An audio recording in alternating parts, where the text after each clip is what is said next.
Yo, I'm back, and I got another early bird piece for you this time.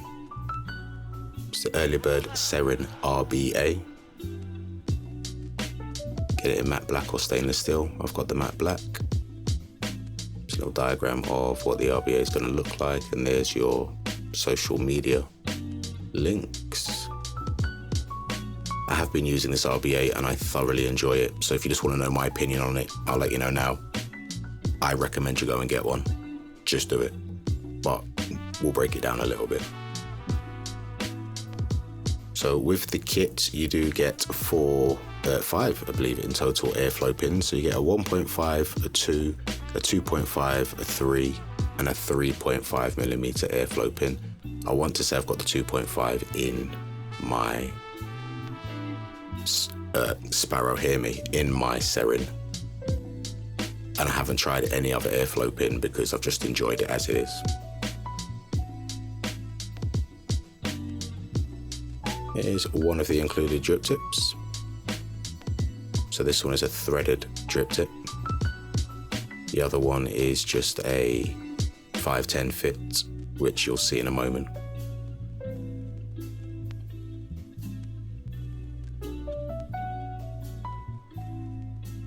Feel free to pause it if you want to read a little message from the guys at Early Bird. Very good guys over at Early Bird, in all the interactions I've had with them anyway.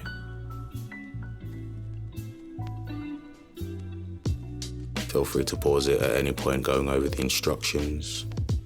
Slightly different to any RBA I've used before in that it's a top to bottom airflow RBA.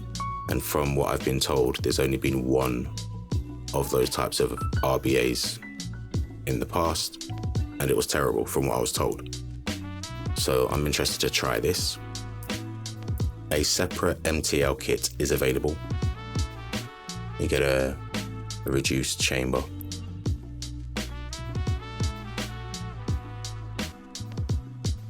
Or a reduced sleeve, as they call.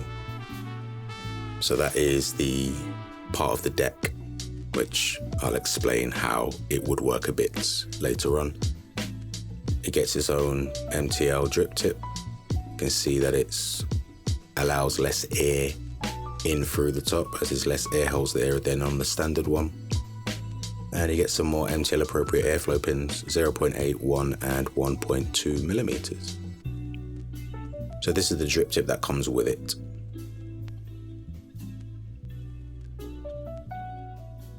And it does come with a flush nut there. So the drip tip section itself, I think you want to call it that, has to be threaded into the top of the chimney through this flush nut that I'm taking out now.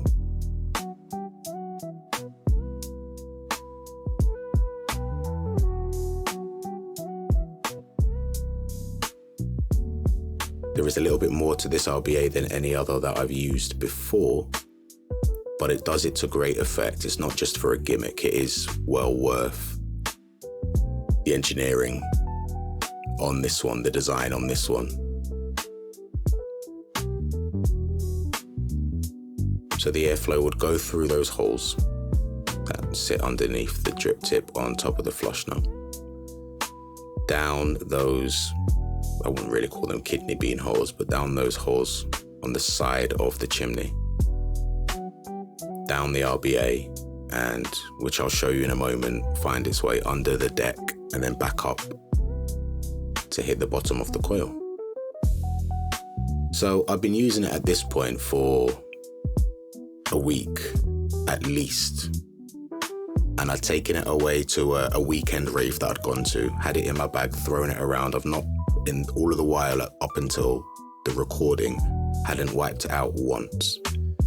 And it might just be me, but I often have to mop out the back of the boro bay, if you want to call it that, of my stubby. And I have never known it to be so dry with any tank, any RBA, any setup in there.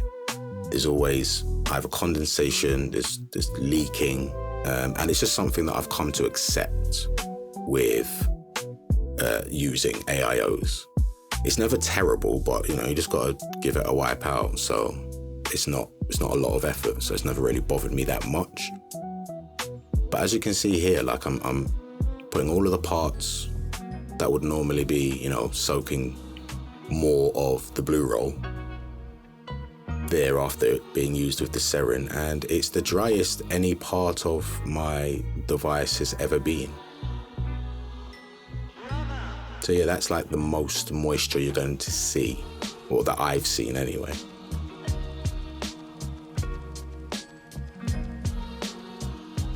So top to bottom airflow, more unique. I understand there's only one other, so I believe it's all right to call it unique.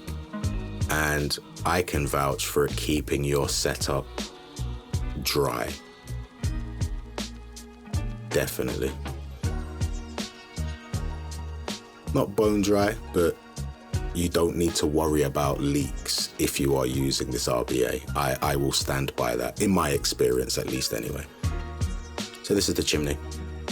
And you can see then the air would travel down those holes at the top, down the chimney, or the outer section of the chimney, I suppose you could call it. And that's the underside of the drip tip. So we're going in through those holes, down the chimney on this holes on this side.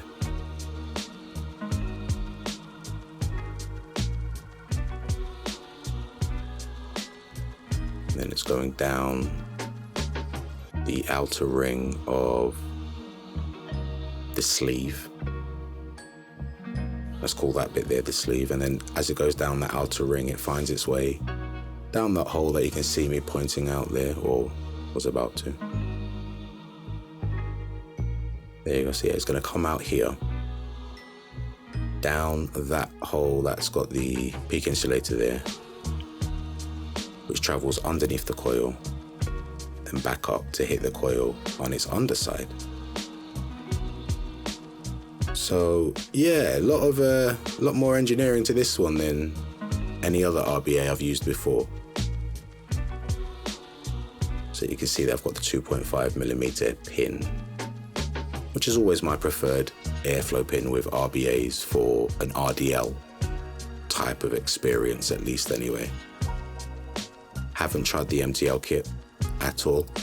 If you want to see me slap a build on the MTL kit, pop a comment below and I'll pop it on the list to do. So I'm not going to put a full rebuild in this, I'm just re-wicking it because the coil I've got in there, which I believe is a Redbeard Glock 0.3-ish. It's still in very good nick, so I'm not going to waste a perfectly good coil.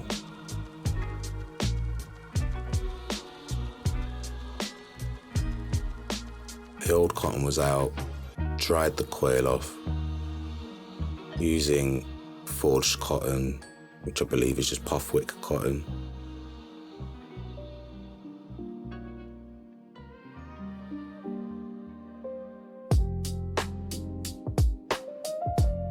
Give me a shout if you're interested in trying it. I'm thoroughly enjoying puff wick. If you are interested in trying it, pop a comment and I can pass you over to the right people for the job.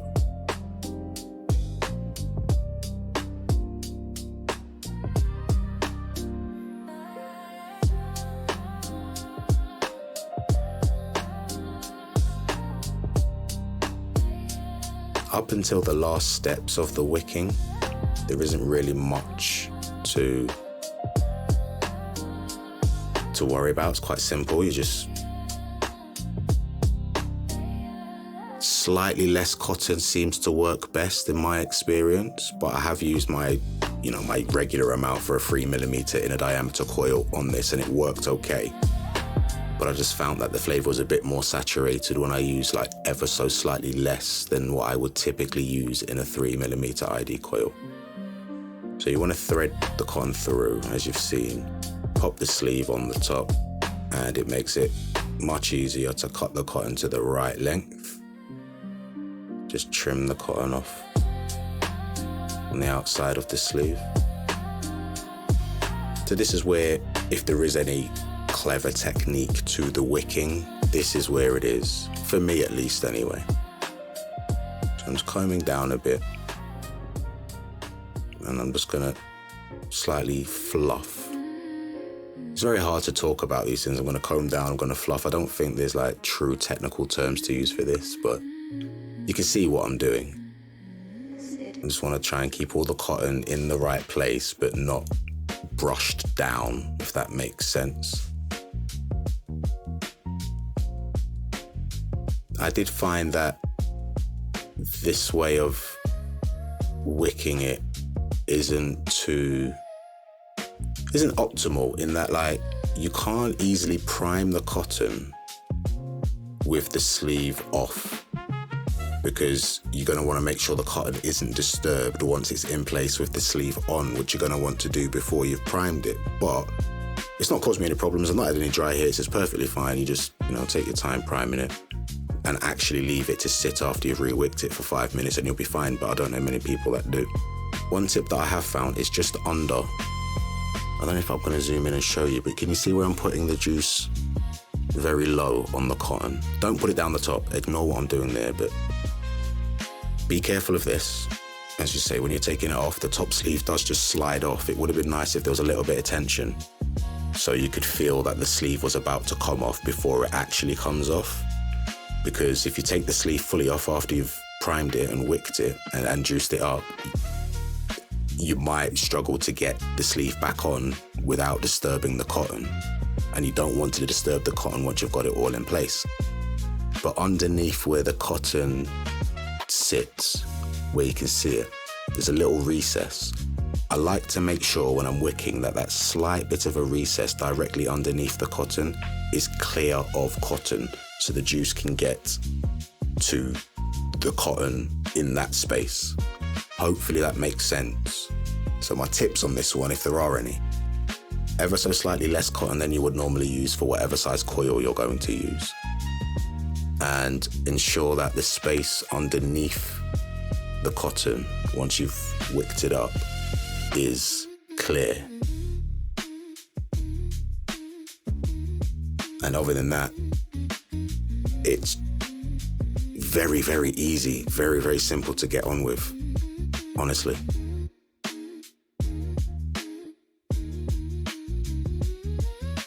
Currently, within this sort of price bracket that you're going to find the Serin at, the T to X, the original one, would have been my favorite RBA.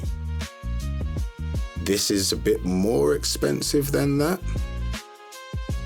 And even with taking that into consideration, I believe I prefer this to the Tita, I'm not gonna lie. In RDL at least anyway, like I say, I haven't tried it in MTL. So just going through, making sure the resistance is reading right and everything's fine. And I'll notice it's not quite working as it should. The resistance isn't working right. And I started blaming the stubby at first. But did you see what I did wrong? Have you seen what I've missed? The flush knot. And it's only because you have to thread the drip tip section in that I missed that. I'm just used to screwing it back on or just putting the drip tip back on at the end. So do remember to do that, but obviously it's not going to work correctly if you don't. So hopefully you remember to do that if you're using it on a mech setup at least anyway. As always with stubby, it's always best just to take the battery out. Well, I feel anyway, take the battery out, put it back in, because it can be a little bit funny when you're re-wicking or changing coils without the power being turned off and then back on. But that's the problem with the stubby, not with the Serin RBA. Working a treat, an absolute treat. So my final thoughts, well, it's not really my final thoughts, because I'm still using it. I'm continuing to use it, and I will continue to use it. I really, really do enjoy it. The hit's nice and saturated in terms of flavor. It's a nice, dense draw. Absolutely bone dry. It keeps your device, your AIO bay, boro tag bay rather, really, really dry. The compared to anything else I've used. Haven't tried it with one of the tanks that you pull the top off. It's always the sliding door tanks I tend to use because I always find that they generally tend to stay dry anyway. Flavor's really good, like I say. The draw is smooth. It is a bit turbulent sounding. You can see I just really, really like this RBA. It is a bit loud when you're using it. It is a little bit loud when you're using it. But the draw is smooth. So there is that sort of weird disconnect between what I'm expecting due to the noise it makes when you're pulling air through it to what you actually feel when you are pulling it. That was interesting for a while whilst I started using, when I first started using it, but doesn't actually affect the performance or the experience much. It's just something to point out. I'm getting really excited there that it's bone dry, as you can see. Blew my mind how dry it keeps the tank bay there. I would recommend it to anybody. I honestly would. Whether you're new to rebuildables, whether you're an experienced rebuildable user. I can't speak for MTL use, but if you're looking for an RDL type of experience, this is my #1 recommendation at the moment, especially because it's going to be easy to get hold of and it's very reasonably priced. Peace.